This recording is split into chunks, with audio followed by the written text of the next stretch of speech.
Well, what do we have here? Hey, man, what we have here is a conversation that we should probably have. Look, I've been watching a few games. We've got one here I want to discuss. It's Arc Raiders. I don't know if anyone's keeping their eyes on it, but I am. And one of the pretty cool things I wanted to share because I'm keeping my eyes on it is yes, there is an alpha coming up, and you can join the alpha. Okay. All right, so let's get to it. So Arc Raiders is an upcoming free-to-play third person. You know I love third person shooters, right? I love a looter shooter and I love third person. I can't stand first person. I love Destiny, the game, but I can't play it. It's aggravating. It's first person. It just really plucks my nerves. But I love the thought process and everything in that game. They did a heck of a job, but it's not third person. It plucks my nerves, right? Arc Raiders, it has PvPvE. It's an extraction shooter set in a lethal future Earth, ravaged by a mysterious mechanized threat known as Arc. So there's plenty of videos out on this game. It shouldn't be like any new shocking thing, but the important thing is you'll have access to it. You will be able to join the alpha, okay? And right. So I don't know, maybe there's some background footage playing so you can get the gist of this, but there's a few things happening. This is 2023. We've all been waiting for a lot of games to come out, and here we have another major one. I think I've talked to you about First Descendants, which has another test coming up that you'll be able to join into if you want to. We'll have to go pull that up as well. So a lot of things with all this. First and foremost, the technology has to be updated, right? I know I'm a PC player, and so for me to run these games, I've been having to do upgrades. So I'll just tell you right now, no secrets. I had to get and this was budget, all right? I got a B550 board. That's an AM4 socket. I've installed a Ryzen 5 5600 CPU. It has the actual cooler that came with the CPU. The CPU, as I'm gaming now, man, it runs around 2-3% usage. I mean, sometimes it might get up to 10 or 12, but then it quickly drops. So that B550 board, that Ryzen 5 5600, man, it's ridiculous. It's like it's a 6 core 12 thread. It almost like it's not even doing anything. You know what I'm saying? I mean, it's working, but it's like effortlessly working. So I'm really enthused about that. Where I did fail, no secrets, is I bought an AMD 6650 XT, whereas it's pretty cool and it can run a pretty good amount of things. I feel like I should have maybe waited a little bit longer and went with the 5700 XT. Don't be a dumb like me. Just get the 5700 XT, somewhere around $300 for it, or past 300. It's not that bad. But I feel like that was a shortcoming. So a lot of times when I play games, okay, so like I have a 1920 by 1080 244 megahertz screen. So obviously the more megahertz you're running for your refresh rate, right, the more intense it is on your GPU. So pretty much I had my GPU at 99%. That's terrible. And I was like, oh my God. Of course I kick it down to like 60 frames per second because I'm not playing frames per second shooter games. Really not my cup of tea. But for the type of games I play, I don't really need but 60 frames per second. So of course I can kick it down to 60 frames per second, obviously. Then of course it runs around 30% usage on the actual graphics card. Not saying that a 6650 XT is a bad card. Do not get it confused. It's a really great card.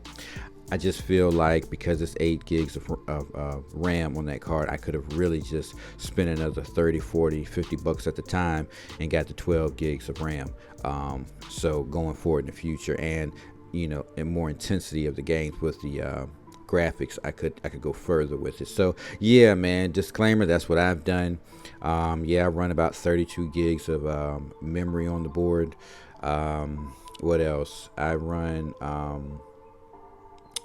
I run the solid state NVMe, was NVMe or NVMe, whatever it is. I've got a 2 gig there, and then I've got a I think a 2 gigs, 2 terabyte, and then I've got a 2 terabyte solid state internal. What do they call them, NANds or something? I don't know. So that allows me to get fast transactions there with the games. And just again, I'm just explaining where I am with the PC, and obviously I need to make a few improvements. These things do cost. So I know just getting into this space, trying to be budget friendly and do these things. I mean, what a PlayStation, the new PlayStation is going up in value, so the price is going to change there. It's going to cost a little bit more. I do believe the new Xbox Type X or whatever is going up in price. I believe the S going up in price a little bit. So obviously with those things going up in price, it kind of puts you in a position where it's like, well, should I really get into PCs? And it's still pretty expensive to get into PCs. No secrets there. It's still going to cost you around $800-900. It's not something you're going to do overnight.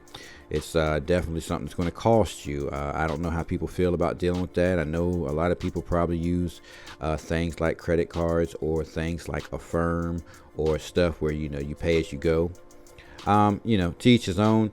But when we talk about gaming and we talk about games like these new games that are being released, especially games that are running Unreal 5, they're more demanding. I play games like Grand Theft Auto online, and I actually play on my 1920 by 1080 screen, whereas I can play it on the other screen as a 4K resolution. I don't.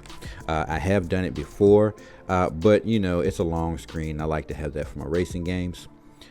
So yeah, I don't even cross that. I just come back over to the other screen, and it's really enjoyable. I know if you're out there and you're trying to do a 1920 by 1080 build, yes, it's not that pricey. It's still doable. It's $600, $700, $800 maybe, and you'll get a really good system where you'll be able to play games like these. But anyways, so Arc Raiders, all right, it's a very nice looking game.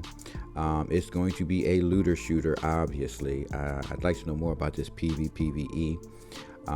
And you can join the alpha. You can just literally go to arcraiders.com and join the alpha.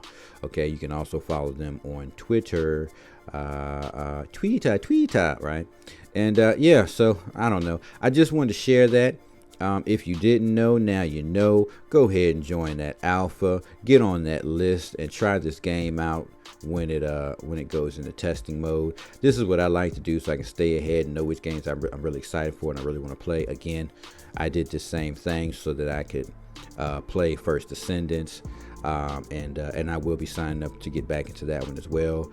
But we'll get to that in another video. Other than that, please go to arcraiders.com if you're interested in playing this new looter shooter third person and finding out what this game is all about. We will have the ability to get in there and play it and try it out. Okay.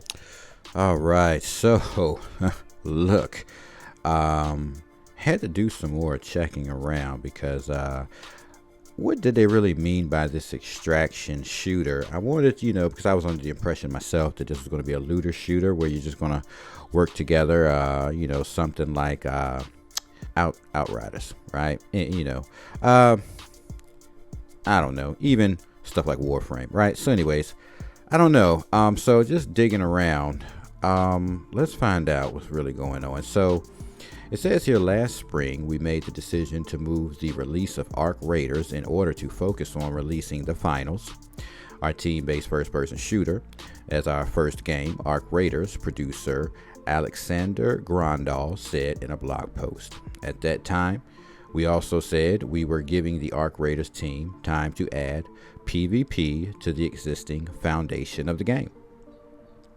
Since then, the course of development, Arc Raiders has taken the shape of what we believe to be a truly promising player versus environment survival extraction shooter, a game that stays true to the Arc Raiders universe, and we're having a blast testing internally. All right, so okay, you got me right there. All right, so okay, Is that like similar to like Division?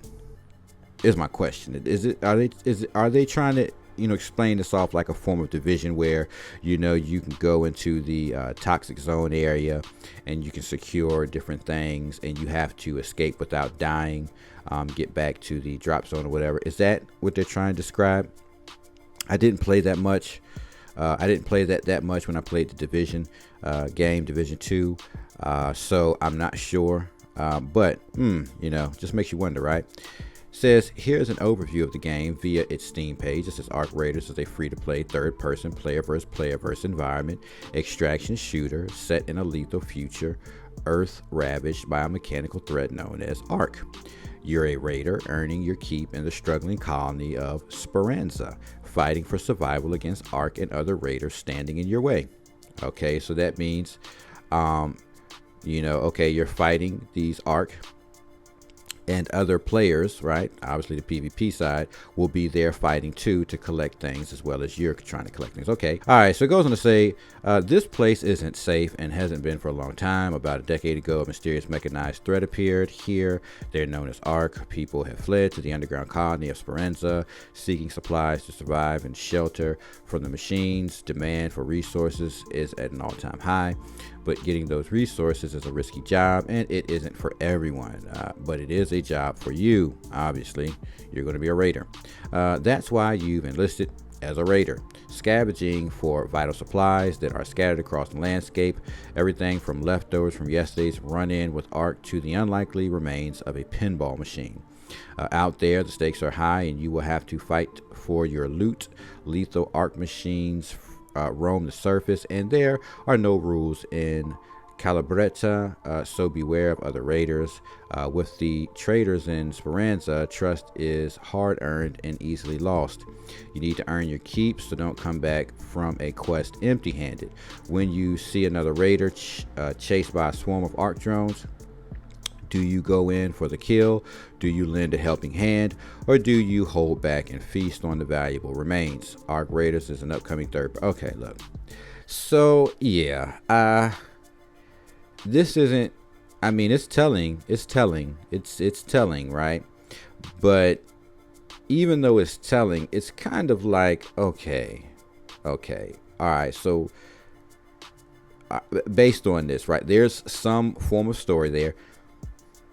And then there's pretty much you going to and fro, which is looter shooter, right? You're going to shoot and loot. But then there's against other players, deciding whether or not to work with them, kill them, or obviously let them fall and collect their stuff and pull off. Like, I guess we're going to have to test this and see it in action. Again, that's why we looked at the actual site, arcraiders.com, where you can join into their beta and try it out. But just, I don't know, like, so like PvE is its own thing, and it's kind of, to me, like I've always said, these are like looter shooter to me is like a dungeon runner, where I'm constantly running through dungeons to improve things. And when you add the PvP side in it while I'm doing the dungeon run myself, it's kind of like, it could be interesting, but then again, it probably could become annoying. So it's like, I don't know how they plan to pull this off, but looking at this, this can be like a turn off for the game, right? I'm not too much excited like I was thinking about it being a looter shooter PvE.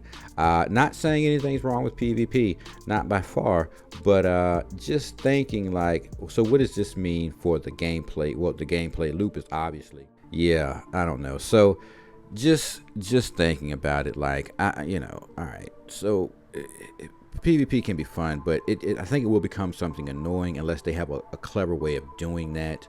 I don't know. So a lot of games that have tried this have failed horribly, and by a lot, it's only a few that I can think about that I've seen this type of stuff. But I always look at looter shooters and say, yes, they could have PvP.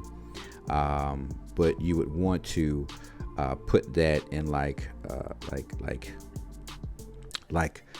missions that you would join or queue for, and then therefore you could outside of doing your missions and improving your equipment, weapons, and everything else, you could always go and do something like that. And I look at this no different than I look at multiplayer role-playing games, the likes of like World of Warcraft, where you can play the story missions, you can do dungeons, and you can also do PvP content. I mean, these games are no different from that setup. It's just the design of the game and how you play it, but it's still no different. So when I think about how you could do that, yeah, certainly you could do that. But if you mix them in the same pot, then it might be off-putting to players. So I don't know. It's a toss-up right now. I'm a little I don't know. But at the same token, maybe I'll luck up and I'll be able to get into that alpha test and try the game out and see what's really going on with it, and then I'll probably feel a little bit different about it, or I'll probably still feel the same way, or feel a little worse. I don't know, but really, this is something interesting. I'm not sure how this is going to play out. I don't know, but looter shooter, is it still technically? It's a looter shooter, just going to be a few surprises, I guess you'd say. I don't know. Share your thoughts. Get in the comment section. I'm still going to try the game out. How it pans out, nobody knows. Should I really just be like done with it without even trying it? No. So let's just, fingers crossed, get into the alpha, test the game out, see how it plays, and then, go from there. I don't know. Get in the comments. Catch you all next time.